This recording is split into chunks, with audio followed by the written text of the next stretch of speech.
What's up, hooligans? Welcome back to another edition of the Unreasonable Odds podcast, brought to you, of course, by DraftKings. I'm Steve Buchanan. Without Julian Edlow, that has not been the norm. It's been Julian Edlow solo for so many weeks this season because A, I don't follow basketball enough to give you any advice, so I'm not going to sit there and pretend. And B, sometimes I'm just busy, and that's just how it goes, you know? So Julian has to carry the freight, which is something he doesn't often do. But I'm going to carry the freight today. So I said, I got to bring on an all-star guest. I got to bring on an absolute stud. So I wisely chose DraftKings contributor Matt LaMarca to join the show. Of course, look at this stud. Look at this guy. And if you're listening, do me a favor, pause this, go on YouTube, go on the DraftKings YouTube channel, get a load of this guy. Absolute stud. My man, thanks for joining the show. Yeah, of course. I was going to say happy to be here since you clearly struck out looking for a stud. I was happy to lend my services to the program, but yeah, excited to come on and just talk some sports. Talk some sports, talk specifically about baseball. We're almost in the month of June already, so we almost have 2 months under our belt for MLB thus far. And I think it's kind of time we can start looking at some of these numbers and try to figure out if there's some trends. We're going to talk about some futures as well, because especially the MVP race starting to kind of tighten up a little bit in both leagues. It was wide open in the American League, but that has really come down to a 2-horse race thus far. Obviously, a lot can change, but we'll kind of hit into that. We'll talk about the National League and then some of the trends that have been going on. But let's start with some of those trends. And Matt, one of the big stories coming into the season this year was that they were doctoring the baseballs. It was going to be, a little bit lighter. If balls were traveling, I think it was over 450 feet, it would, travel a few feet less, which to me didn't feel like a big deal. Because if a ball is traveling 450 feet or whatever it was, like that ball's long gone anyways.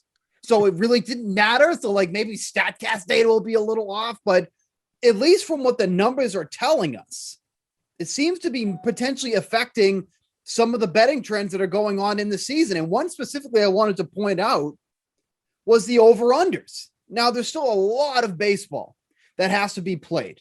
But as of today, when we record this on May 27th, the under is hitting more than the over in non-extra inning games. The under has hit 50.8% of the time, whereas the over has only hit 49.1%. Now, again, this is basically a coin flip here. But this has kind of stayed this way all season long. This isn't like a new trend or like, over the past couple of weeks, we've been seeing a lot more unders. It's kind of been the trend all season long. So a 2-part question here. Do you think that this continues? 1, and 2, do you think this is because of the baseball, or is this more because pitching is at a premium right now and hitters are almost, it's almost impossible to hit a baseball right now?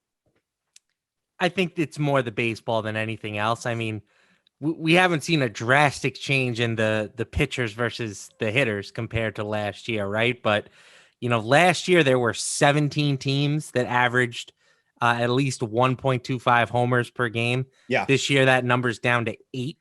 Wow. So big difference. I do think that the ball change matters quite a bit. But I do think we'll see some improvement in that department as the year progresses. Typically, when the weather starts getting hotter, the ball starts flying a bit more. So, scoring numbers are always a little bit down at the beginning of the season, and then they typically ramp up towards the end. I don't think we're going to get back to the numbers that we have seen, last year and 2019 per se, but I do think there will still be, more offense over the second half of the season than we've seen so far. Yeah, I would tend to agree with that too. And, you pointed out perfectly that especially in the beginning of the year, scoring is down, weather is still, less than ideal and whatnot. So those are definitely factors that I think contribute to it. But, it feels like in some of these games too, that like, even for all books, like just the over-unders have just been so far off. And like just the other day, it was the Red Sox and the Braves had an over-under of 10.5. It was Charlie Morton going against, might have been Nathan Eovaldi, I think it was. I don't know off the top. Oh, actually, I'm sorry. It was Eduardo Rodriguez. And the over-under was at 10.5. It didn't even come close. Yeah. Not even close. Like that. And believe me, that's going to happen from time and time again. But I feel like that's happened way more often than we're used to seeing this season thus far. And even at Coors Field, you and I have talked about Coors Field. The over has not been hitting. There might need to be an adjustment. Like we saw this in the NFL a couple of years ago when they really started tightening up on the pass interference calls, right? Like the books have these numbers that they historically are comfortable setting games at. In the NFL for a long time, it was like you never saw a total over 51, and 47 was kind of like the average number. So I think in baseball, we have these, historical numbers that we kind of look at.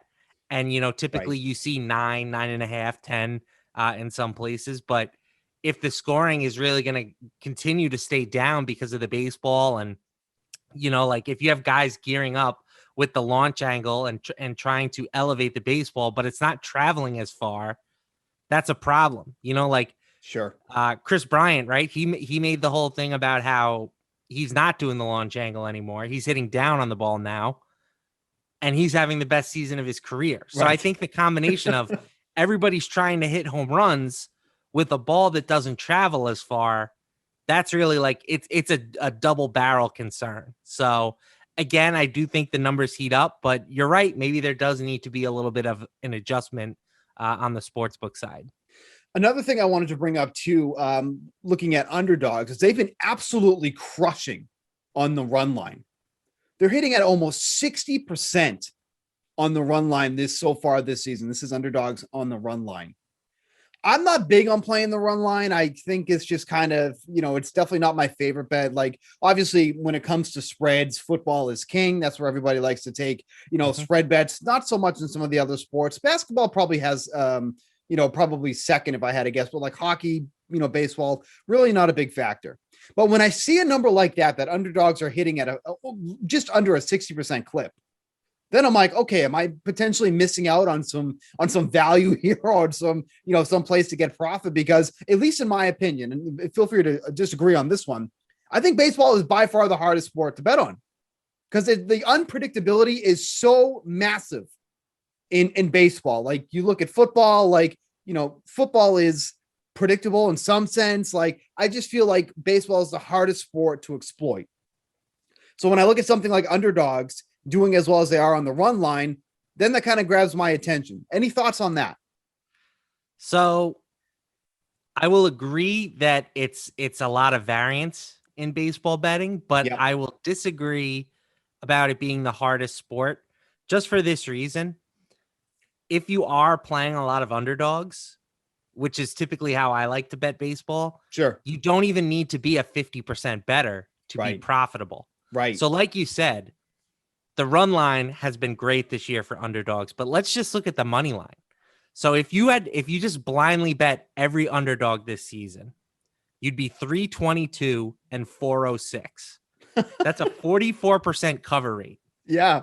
If you are a $100 better, you'd be up over $2,000 with a sub 45% win rate because those money line odds are just so juicy. Right. And we see this with baseball all the time because you look like you think you have a good team versus a bad team. The good team, if they're a 100-win team, they're only going to win about 60% of their games. Yep. If you're a bad team, if you're a 60-win team, you're still going to win 40% of your games. Right. So typically the favorites are overpriced. The underdogs are underpriced. And I really enjoy being able to not have to hit that, 55, 56% win rate to be profitable. And baseball is a great sport to exploit that. Well, just like even look at tonight, for example. And like I said, we're recording this Thursday night. You have the Orioles at the White Sox. Now, this game is probably not going to play because I know there's a lot of rain concerns in this one. But the Orioles are plus 185 on the money line against a White Sox pitcher that has pretty much struggled for a lot of the season, has bad command in Dylan Cease. So it's not like the Orioles are like this offensive juggernaut or anything, but like I look at that and I go, okay, do I really feel confident that Dylan Cease as a minus 225 favorite is going to beat the Orioles with the way he's pitched so far this season? Like probably not. Like, so at plus 185 for the Orioles, that feels somewhat enticing. And that kind of backs up what you were just saying. Right. And again, like it's tough to say like we expect the Orioles to win because Yeah. they probably will lose, and that's reflected in the numbers. What we need them to do is win at a high enough clip to be profitable at the current number. So plus 195 odds, which is around what I'm seeing, that translates to an implied probability of about 34%. Yep. So if you think that the Orioles have a better than 34% chance of winning this matchup, that would be a great number to get them at. Right. So like that's typically what I look at. The sample size in baseball is your friend. You have 162 games times 30 teams. Like if you are taking enough of these flyers and you're hitting them at a high enough clip, you're going to be profitable at the end of the year. And there are there are 9 teams. 8 teams that have gone over 50, have won over half their games as underdogs this season. Like the Red Sox, for example, as underdogs this year, 12-6. The Tampa Bay Rays, 17-10. Like there have been some good underdog opportunities to take here. Like, and I look at the Red Sox and like, obviously the expectations coming into the season were dirt. Nobody gave this team a chance, right? Because their lineup is fine. There's nothing wrong with their lineup, but the pitching was the issue. The pitching has been more than anyone expected. So getting them in the early season, that's where a lot of this underdog money came from. And getting, 66.7% winning percentage for them as underdogs, that's some profit you love to see. That's making some good money right there. Yeah, and I should point out that the lines get better as the year progresses. Like there was as much as we're talking about value with underdogs, like the first month of the season was just underdog palooza. It was like you could have bet. I'm looking at now. If you had just bet every underdog heading up until May 5th, yep, you'd be up over $5,000. Stop it. You were $100 better. So, like as the season progresses, the books get sharper with their numbers. We get a better idea of how good some of these teams are. And it becomes a little bit more difficult. But again, this is why baseball is great. You just want to stick with your sort of projections for each team. Yep. And if you are right, you're going to clean up in the long run. That's incredible. I mean, you and I are sitting there trying to flip, pieces of cardboard for money, and all we had to do was just bet underdogs all in the month of April. That's all we had to do. Easy game. Let's switch over to the DraftKings Sportsbook specifically, because there's a couple teams here I want to play. Who would you rather with? And I'm going to give you 2 teams in different divisions that are close in the odds. And what team for the long term would you rather bet to win the division? Okay. So 2 teams that I think are underperforming in their division are the Twins and the Angels. Now, I don't have to tell you that the Mariners are going to win the AL West. So this is probably going to be a losing bet if you take the Angels.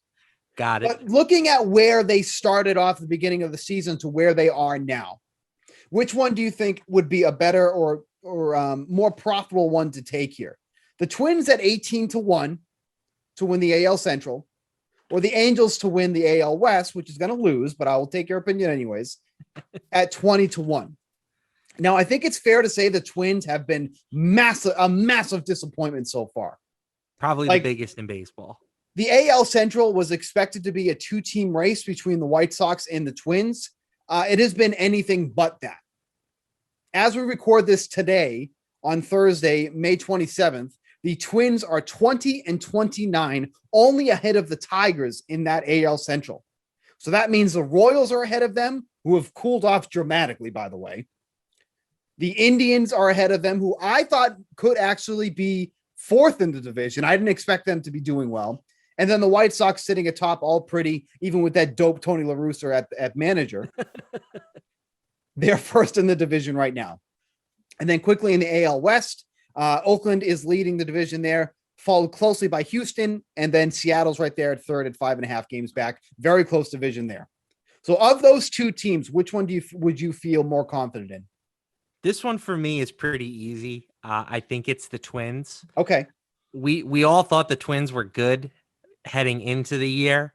I'm not ready to completely throw out my, evaluation of the team based on what they've done to start the year. They are turning things around a bit. They've won 5 of their past 6 games. Now, the fact that only brought them to 20-29 on the year is definitely a bit concerning. But this Twins offense should be a juggernaut when healthy.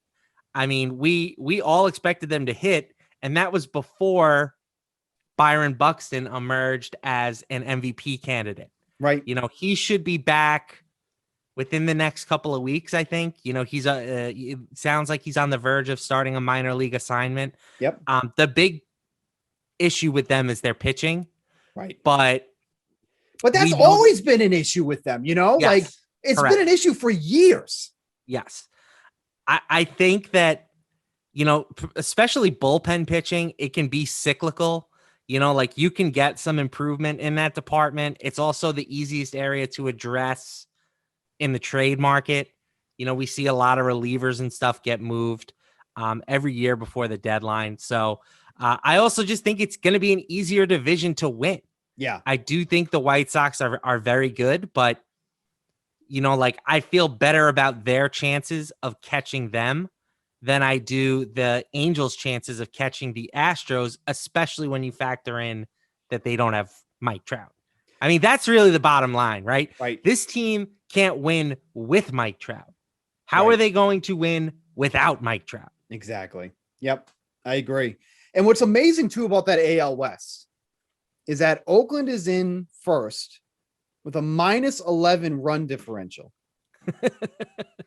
The Astros are in second with a +55 run differential, and somehow they're in second place. Like, that is incredible to look at. And the Mariners, who are in third, have a -52 run differential. Like, that division is just a mess. Yeah. What a mess that division is. But honestly, like, we all laugh about me talking about Seattle and all that. That division is wide open. It is completely wide open. Even the Rangers are only 7 games out, like at 22-29. Like, that's definitely a division that's wide open. But I would agree with you. I think the Twins are the better play there. Let's talk about this one, because I was surprised at the numbers for both sides here, which is the Red Sox and the Cubs. So obviously 2 different leagues here. But the Red Sox are 4-1 to win the AL East, despite the fact that they are second and only back by half a game. The AL East has tightened up immensely. There are 4 teams within 5 games of first place. Toronto's been on a hot streak. The Yankees finally starting to do something, although the injury bug is starting to bite there. Corey Kluber is going to be out a few months now. Obviously, Stanton's been having some issues, which is, business as usual. Par for the course. Yep, exactly. But the Red Sox at 30-20 are only 4-1 to win that division. And then a division that I thought was going to be wide open the entire year, and it's played out exactly like that. The Cubs in the NL Central, who are also half a game behind the Cardinals, but they're 5-1 to win that division. What's amazing about the NL Central is that entire division is separated by 8.5 games. And spoiler alert, that does include the Pirates, who were supposed to win like 6 games this year. They've already tripled that number and are at 18. They are actually on pace to hit the over on their win total, which was, I think, 47.5 it closed at. So, which is, I mean, betting the under on that is scary because it's such a low number, but they've been doing a lot better than I think people would expect. Which one do you like better there? Do you like the Red Sox and what's probably going to be a highly contested AL East? Or would you take the Cubs, who quite frankly should probably be winning that division, but all the teams are kind of playing the same? I will gladly back the Cubs here. Okay. I actually think this is a pretty good number for the Cubs. Fangraphs right now gives them a roughly 28% chance of winning the division. Okay. So getting 5-1 on that is pretty good. Yeah. They actually have the Brewers with the best chance of winning the division, despite the fact that they're 3 games back and in third place. My big concern with the Red Sox is just that we know the offense can hit, right? Like, they've put up a bunch of runs this year. I worry that the pitching is due for some big time regression. I agree. they're relying on some starters that coming into the year, we thought maybe one of the worst rotations in baseball. Yep. And for the most part, they've held up. I mean, Eduardo Rodriguez, who's supposed to be the ace, has a 5 ERA, but everybody else has been, better than expected. Yep. The bullpen has been pretty solid. Garrett Whitlock, 1.85 ERA over 24 innings. So I worry that they are eventually due for some regression in that department. Plus, that division is just a bear. Yeah. The Yankees, even though they haven't lived up to potential so far, they're just extremely talented. They have a ton of bats, arms, whatever metric you're looking at. They're quite possibly the best team in the American League. And of course, we cannot discount the Rays' devil magic. They just hang around every single year. Yep. And they're going to do it again. They'll be in it till the end. I don't know how. They don't seem to have a ton of good players. Right. But they make it work. Quickly, one thing I just wanted to touch upon too is that over in the NL West, the Dodgers are still the heaviest favorites of aside from the White Sox to win the division at -250, despite the fact that they are in second place. So you can still get plus money on the Padres to win that division. I think this is kind of playing out as expected. The Dodgers went through a pretty tough stretch for a little while where they were even in third place. The Giants were ahead of them for a little while when the Dodgers were in kind of a weird stretch. But do you think there's still any value in taking the Padres at plus 185, despite the fact that they are still first in the division? They do have a plus 80 run differential, which is just a couple runs better than the Dodgers, but that offense is clicking. The rotation is clicking. Chris Paddock is starting to actually kind of come around a little bit. We talked about him a couple of weeks ago and actually pitching somewhat well. Like that would be huge for their rotation. That's been a little bit of a disappointment with Blake Snell. Do you still think there's some value there, even though it's a low number to get them at plus money? I do. I've been saying that the Dodgers, this version of the Dodgers, might be the best baseball team I've ever seen constructed. Yep. And that it would take like a rash of injuries to keep them from winning the division, repeating as World Series champs, or at least making it to the World Series. But that's kind of what's happened, right? I mean, they have lost Corey Seager, Cody Bellinger, Mookie Betts has been in and out of the lineup. Yep. They lost Dustin May. Like it's a lot. They're dealing with a lot of injuries. And I still think that they're the best team in baseball, but you're giving a good team like the Padres, plus odds and pretty significant plus odds. I think that they can win the division. Yeah. I mean, again, Fangraphs gives them a 43% chance of winning the division right now. So the Dodgers or the Padres?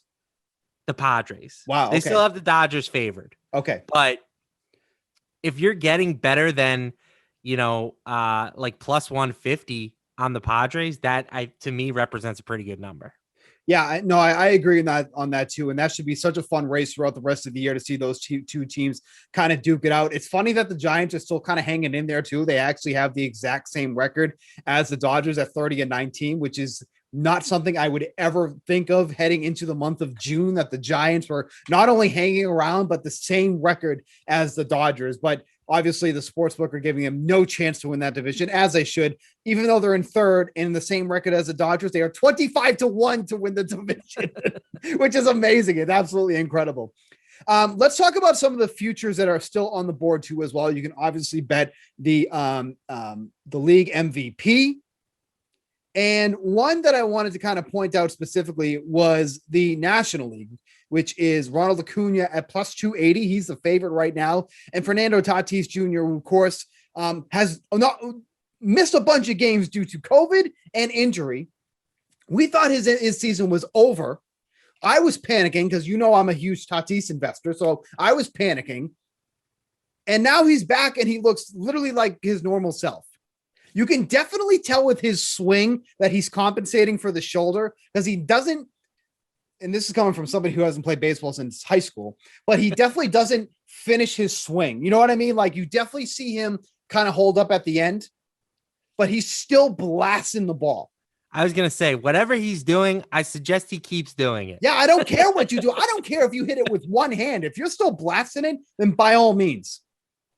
But that MVP race has tightened up, At the beginning of the season, you could have got Tatis to win the MVP at 8-1, which I thought if there was ever a time to bet it, that was then to get 8-1, because if he stayed healthy, there was no chance you were going to get anything better than 8-1. Now he's at 4.5-1. Where are you kind of landing on this one? Because we're talking about probably the two best players in baseball right now with Acuna and Tatis Jr., but you're still getting, in my opinion, some pretty favorable numbers on these guys. So yeah, where do you kind of land on that one? Two incredible players. Just love watching both of these guys play baseball. As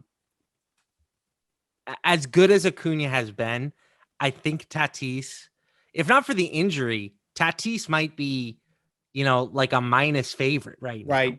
You're right. He's only played 33 games, but he's got 13 homers and 11 steals. He's got just better hitting numbers across the board outside of, batting average, but I don't think that really even matters. He's over 300, I think now. Oh yeah. You know what? 294 is a little lower than I thought it would be. But anyway, the big difference to me, the thing that can split these two guys is that Tatis is playing for what the team that could finish with the best record in baseball. Yep. Like that matters in MVP voting.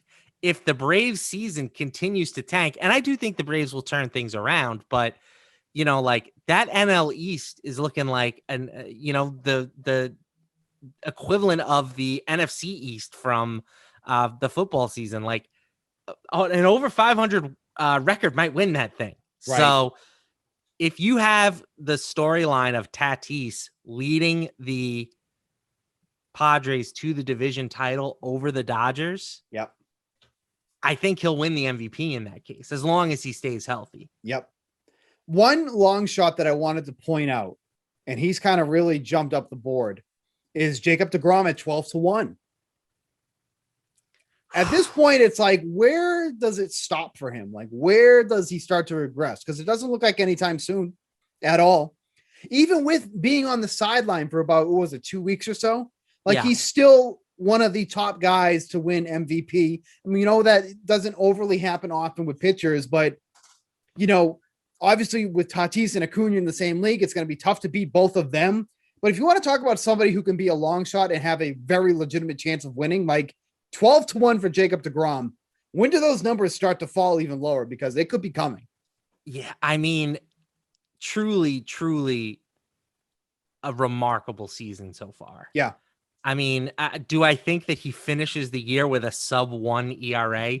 No, but sub-2 is certainly in play. Yeah. And if he's a sub-2 pitcher with roughly 15 strikeouts per 9 innings, and let's not forget, the guy is hitting .471.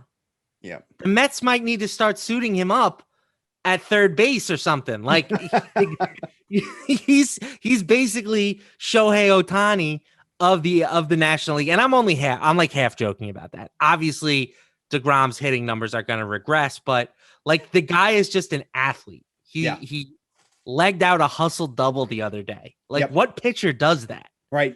So I mean, it's not unheard of for a pitcher to win the MVP award. I think Verlander did it a couple years ago, right? Yep.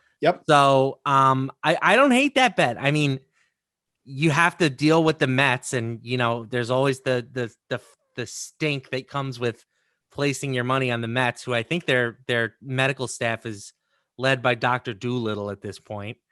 But as long as he stays healthy and continues to look like he's looked, I think he's going to be in this thing.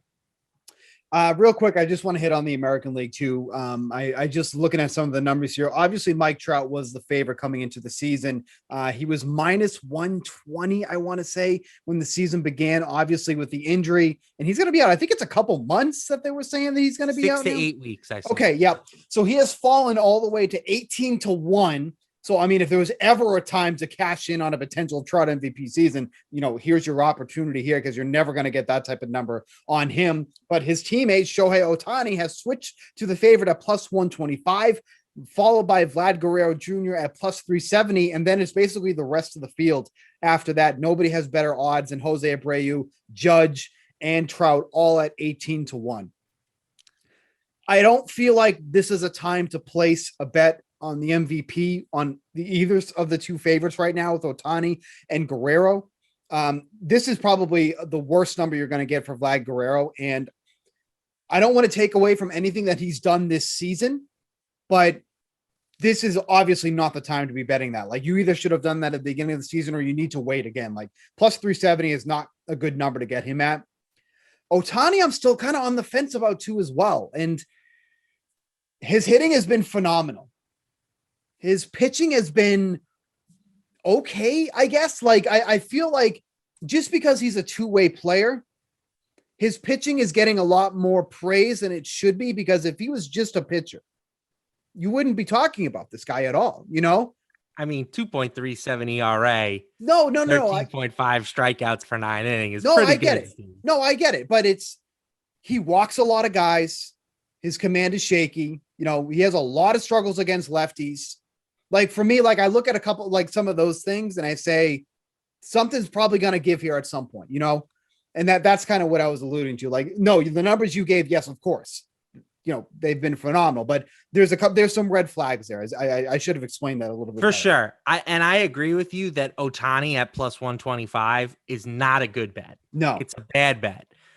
The time to grab him was earlier in the year. Right. And again, he's going to have to overcome the same thing that Trout has had to overcome in a lot of years, which is the fact that the Angels stink. Right. You know, like, if he finishes with he's going to have like a special season to win the MVP award. Yep. On a team that finishes, you know, below 500. Yep. And so far he's on pace for that, but there are a lot of potential stumbling blocks over the next, you know, 120 games that he's going to have to play. Right. So I look at this board now, and because Ohtani and Vlad are such like big favorites, I guess you could say, you're getting so many good numbers on guys that should be in the conversation. Like Xander Bogaerts at 20-1. Great number. That is such a good number for somebody that is like crushing the ball. Yep. Absolutely crushing the ball on a team that is performing over expectation. Like 20-1 is too big. Like that I look at that and I go, that's almost a mistake that he's 20-1. Like, how is he 20-1 and Aaron Judge is 18-1? That doesn't make any sense to me at all. I mean, Judge has had a sneaky good year too, but Bogaerts, I agree. Like, Bogaerts has been the best player on the team that has been like one of the best in baseball to start the year. Yeah. So I love that number for Bogaerts. One of the more underappreciated players in baseball. Can I guess? No, Xander Bogaerts, I'm saying. Oh, okay. I thought you were going to somebody else. Because of what I was going to say was Bo Bichette. Like him too. At 45-1. Yeah, I think it would be hard for him to leap Vladdy if a Blue Jay wins it. But again, I mean, we're talking a huge difference in price tag. Right. Exactly. Exactly. Like 45-1 for Bo Bichette, who's slashing 273, 18, 469, but he does have 9 home runs, 7 steals, 27 RBI. Like, he keeps up that pace. He's definitely in the conversation. Yep. So getting him at 45-1. Like you said, this is a good time to just throw a couple darts. Yeah. There are some interesting guys for sure. Like Jose Ramirez has had a good year. I don't know if I necessarily want to bet on a Cleveland guy to win the award, because I think they might kind of fall by the wayside. But what about one of these Astros guys, you know, like Jordan at 30-1 or Bregman at 33-1? Yep. You know, like both of those guys I could see them pushing Houston to a really strong second half of the season. Yep. Like, I think there are some interesting stories that you could tell yourself with the fact that, like, Ohtani is such a big favorite right now that it's kind of creating a lot of value with some of these other players. Oh, no, absolutely. And that was actually, you kind of stole my next point there. Like, take advantage of Ohtani being such a big favorite to get some better numbers on some of these other guys, because at the end of the year, you know, there's going to be a lot of buzz about Ohtani because he's a successful two-way player and nobody else in baseball does that. So that is the one up that Ohtani has on everybody else. But can he maintain that for the entire season? Because we haven't been able to see that because of injuries. So is he going to be able to, you know, is he going to continue to be fragile, or is he going to be making it through this entire season and playing at the caliber that he has been? That's yet to be seen. but I'm certainly not going to find out at plus 125. I will Right. certainly find out at a different number as that goes down. Any parting thoughts before we wrap up this edition of the Unreasonable Odds podcast from my guest? No, I mean, thanks for having me on. It's been a good start to the baseball season. Lots of interesting stuff to monitor. I think, the first point we talked about is probably the biggest one, which is, will the offenses start scoring more runs at some point? And that could have a drastic impact on everything this season. If there are more runs being scored, like maybe the cream starts to rise to the top a little bit more. Yeah.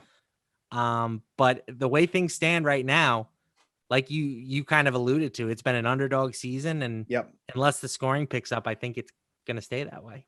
All right, that is going to wrap it up for this edition of the Unreasonable Odds podcast. Make sure to follow Matt on Twitter at Matt LaMarca. It's as easy as you can get. Doesn't take much to figure that out. So make sure to follow him on Twitter. And then, of course, you can see all of his work over on the DraftKings Sportsbook and, of course, on the Action Network. You still for the Action Network? Fantasy Labs more than, it's the same company, but the stuff actually appears on the Fantasy Labs website. So Fantasy Labs, go check them out over there too as well. For Matt LaMarca, I'm Steve Buchanan. We probably should have Julian Edwell back next week, but if he's back next week, I'll probably take the week off because that's how this year has gone for this podcast. Until next week, we'll catch you then.